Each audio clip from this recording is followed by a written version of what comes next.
पटना में हर साल होने वाले जल जमाव की समस्या को देखते हुए सरकार ने 300 करोड़ रुपए की नई ड्रेनेज परियोजना को मंजूरी दी है। इस योजना के तहत पुराने नालों की सफाई, नई पाइपलाइन बिछाने, पंपिंग स्टेशनों की क्षमता बढ़ाने और स्मार्ट मॉनिटरिंग सिस्टम लगाने की प्रक्रिया शुरू हो गई है। कार्य नगर निगम और जल संसाधन विभाग के संयुक्त सहयोग से किया जाएगा। अधिकारियों का दावा है कि अगले मॉनसून तक शहर के 70% क्षेत्रों में जल जमाव की स्थिति में सुधार देखने को मिलेगा। गया एयरपोर्ट को अंतर्राष्ट्रीय मानकों के अनुसार अपग्रेड करने का काम तेज हो गया है। रनवे विस्तार, नई टर्मिनल बिल्डिंग और सुरक्षा उपकरणों की स्थापना तेजी से चल रही है। अधिकारियों का कहना है कि अगले वर्ष से थाईलैंड और श्रीलंका के लिए प्रत्यक्ष उड़ानें शुरू करने की संभावना है। तीर्थ यात्रियों की बढ़ती संख्या को देखते हुए ये परियोजना महत्वपूर्ण मानी जा रही है। राज्य सरकार ने शिक्षक भर्ती को पूरी तरह ऑनलाइन और पारदर्शी बनाने हेतु एक नया डिजिटल पोर्टल शुरू किया है। इससे मेरिट सूची, आवेदन स्थिति और नियुक्ति आदेश सब कुछ ऑनलाइन उपलब्ध होगा। इससे अभ्यर्थियों को बार-बार कार्यालय चक्कर लगाने से राहत मिलेगी। नालंदा विश्वविद्यालय ने इस शैक्षणिक वर्ष से 5 नए अंतर्राष्ट्रीय कोर्स शुरू करने की घोषणा की है। बुद्ध अध्ययन, जलवायु कूटनीति, एशियन ट्रेड रिलेशंस, सांस्कृतिक विरासत प्रबंधन और आधुनिक दक्षिण एशिया अध्ययन। इन कोर्सों के लिए जापान, कोरिया और अमेरिका से प्रोफेसर बुलाए गए हैं। भागलपुर में नया गंगा पुल का निर्माण तेजी से आगे बढ़ रहा है और अब तक 70% कार्य पूरा हो चुका है। ये पुल बिहार की पूर्वी कनेक्टिविटी के लिए बेहद अहम माना जा रहा है। इसके बनने से भागलपुर से मुंगेर और कटिहार की यात्रा समय में 40 से 50% की कमी आएगी। कृषि विभाग ने किसानों को उनकी जमीन की वास्तविक उर्वरक स्थिति बताने के लिए डिजिटल मिट्टी स्वास्थ्य कार्ड योजना पुनः शुरू की है। इससे किसानों को ये जानकारी मिलेगी कि उनकी भूमि में कौन से पोषक तत्व कम हैं और किस उर्वरक का उपयोग सही मात्रा में करना चाहिए। पुलिस और एसएसबी ने नेपाल सीमा पर अवैध शराब, हथियार और मानव तस्करी रोकने के लिए संयुक्त ऑपरेशन शुरू किया है। कई संवेदनशील स्थानों पर नई चौकियां बनाई गई हैं। अधिकारियों के अनुसार त्योहारों के समय सीमा पार गतिविधियां बढ़ जाती हैं। पुलिस और एसएसबी ने नेपाल सीमा पर अवैध शराब, हथियार और मानव तस्करी रोकने के लिए संयुक्त ऑपरेशन शुरू किया है। कई संवेदनशील स्थानों पर नई चौकियां बनाई गई हैं। अधिकारियों के अनुसार त्योहारों के समय सीमा पार गतिविधियां बढ़ जाती हैं। मुजफ्फरपुर की मशहूर लस्सी को राष्ट्रीय स्तर पर ब्रांड बनाने के लिए उद्योग विभाग ने विशेष पैकेज देने की घोषणा की है। इससे छोटे उद्यमियों को मशीन, फ्रीजिंग यूनिट और ऑनलाइन सेलिंग प्लेटफॉर्म के लिए अनुदान उपलब्ध कराया जाएगा। दरभंगा मेडिकल कॉलेज में 300 अतिरिक्त बेड जोड़ने से मरीजों को बड़ी राहत मिलेगी। नई आईसीयू, वार्ड और ओपीडी ब्लॉक भी शुरू किए गए हैं। इससे दरभंगा, मधुबनी और समस्तीपुर क्षेत्र के लोगों को बेहतर स्वास्थ्य सुविधा मिलेगी। पटना मुजफ्फरपुर मार्ग पर हाई स्पीड एसी बस सेवा शुरू की गई है, जिससे सफर का समय 2 घंटे से घटकर 1 घंटा 15 मिनट रह गया है। ये सेवा जीपीएस, कैमरा और ऑनलाइन टिकटिंग से लैस है। बिहार में मौसम विभाग ने अगले 24 घंटों के लिए 29 जिलों में भारी बारिश, तेज हवाओं और वज्रपात का डबल अलर्ट जारी किया है।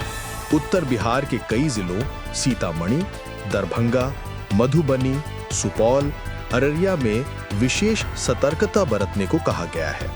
खेतों में लगी धान की फसल पर इसका असर पड़ सकता है, जिससे कटाई मड़ाई में देरी की संभावना है। प्रशासन ने ग्रामीण क्षेत्रों में उच्च स्थानों पर रहने और बिजली गिरने से बचने के लिए खुले मैदानों से दूर रहने की अपील की है। आपदा प्रबंधन विभाग ने त्वरित सहायता टीमों को तैनात कर दिया है। पटना में सड़क जाम कम करने के लिए नगर निगम ने नया इंटेलिजेंट ट्रैफिक मैनेजमेंट सिस्टम शुरू किया है। इसमें अत्याधुनिक एआई आधारित कैमरे, सेंसर और डिजिटल सिग्नल लगाए गए हैं, जो वाहनों की संख्या के आधार पर सिग्नल टाइम अपने आप बदल देंगे। इससे परिचालन सुगम होगा और सरकारी रिपोर्ट के अनुसार 10 प्रमुख चौराहों पर जाम में 30% कमी आएगी। सिस्टम में रेड लाइट जंप और गलत दिशा में आने वाले वाहनों की तुरंत पहचान कर चालान भेजने की सुविधा भी है। प्रशासन का लक्ष्य इसे अगले 6 महीनों में पूरे शहर में लागू करना है। बोधगया में इस वर्ष नवंबर में पर्यटकों की संख्या में 40% बढ़ोतरी दर्ज की गई है। खासकर दक्षिण पूर्व एशियाई देशों से आए बौद्ध श्रद्धालुओं के कारण महाबोधि मंदिर परिसर में सुरक्षा बढ़ाई गई है और परिसर में साफ सफाई, पार्किंग और गाइड सेवा को मजबूत किया गया है। स्थानीय होटल संघ के अनुसार बुकिंग दर पिछले साल की तुलना में काफी अधिक है। पर्यटन विभाग का दावा है कि अंतर्राष्ट्रीय उड़ानों और बौद्ध सर्किट ट्रेन की वजह से क्षेत्र में पर्यटन तेजी से बढ़ रहा है। इससे स्थानीय व्यापारियों, टैक्सी चालकों और होटलों की आय में उल्लेखनीय वृद्धि हुई है। बिहार में विधानसभा चुनाव नजदीक आने के साथ ही बेरोजगारी का मुद्दा फिर तेज हो गया है। पटना, गया और मुजफ्फरपुर में युवाओं ने बड़े पैमाने पर विरोध प्रदर्शन कर सरकारी नौकरियों की संख्या बढ़ाने की मांग की। कई छात्रों का कहना है कि भर्ती परीक्षाओं में देरी, रिजल्ट लेट और रिक्त पदों पर भर्ती न होने से रोजगार संकट और गहरा गया है। राजनीतिक दलों ने भी इसे चुनाव का मुख्य मुद्दा बनाने की तैयारी शुरू कर दी है। विपक्ष का आरोप है कि सरकार ने वादों के अनुरूप रोजगार नहीं दिए, जबकि सरकार ने बड़े पैमाने पर नई भर्तियों का दावा किया है। शराबबंदी लागू होने के बाद भी बिहार में अवैध शराब तस्करी की समस्या बनी हुई है। इसी को ध्यान में रखते हुए पुलिस ने पिछले एक सप्ताह में प्रदेश भर में 2000 से अधिक छापेमारी कर लगभग 20,000 लीटर अवैध शराब जब्त की है। कई गिरोहों के सदस्यों की गिरफ्तारी हुई है, जिनमें नेपाल और उत्तर प्रदेश से जुड़े तस्कर भी शामिल है। सरकार ने स्पष्ट कहा है कि शराबबंदी में किसी भी प्रकार की ढिलाई नहीं दी जाएगी। निगरानी बढ़ाने के लिए ड्रोन सर्विलेंस और मोबाइल इंटेलिजेंस टीमों को भी तैयार किया गया है। गया जिले में बच्चों की स्वास्थ्य सेवाओं को मजबूत करने के लिए स्वास्थ्य विभाग ने 200 नए स्वास्थ्य कार्यकर्ताओं की तैनाती की है। इनका मुख्य कार्य कुपोषित बच्चों की पहचान, टीकाकरण बढ़ाना, सामान्य बीमारियों का प्राथमिक उपचार और गंभीर मामलों को पीएचसी तथा अस्पतालों तक पहुंचाना है। जिले में पिछले कई महीनों से कुपोषण दर में बढ़ोतरी देखी जा रही थी, जिसके बाद ये कदम उठाया गया। स्वास्थ्य विभाग का कहना है कि अगले 6 महीनों में इसका सकारात्मक प्रभाव दिखेगा और बचपन से जुड़ी बीमारियों की दर में कमी आएगी। रेलवे ने मुजफ्फरपुर समस्तीपुर रेलखंड पर ट्रेनों की गति 80 किलोमीटर प्रति घंटा से बढ़ाकर 100 किलोमीटर प्रति घंटा करने की मंजूरी दी है। ट्रैक के पुनर्निर्माण, सिग्नलिंग सुधारे जाने और सुरक्षा उपकरण अपग्रेड होने के बाद ये फैसला किया गया। इससे दैनिक यात्रियों को बड़ा लाभ मिलेगा और ट्रेनें समय से चलेंगी। स्थानीय उद्योगों को भी माल ढुलाई तेज होने का फायदा होगा। सीतामढ़ी में नेपाल सीमा से लगते कई इलाकों में मानव तस्करी के मामले बढ़ने पर एसएसबी और बिहार पुलिस ने संयुक्त अभियान चलाया है।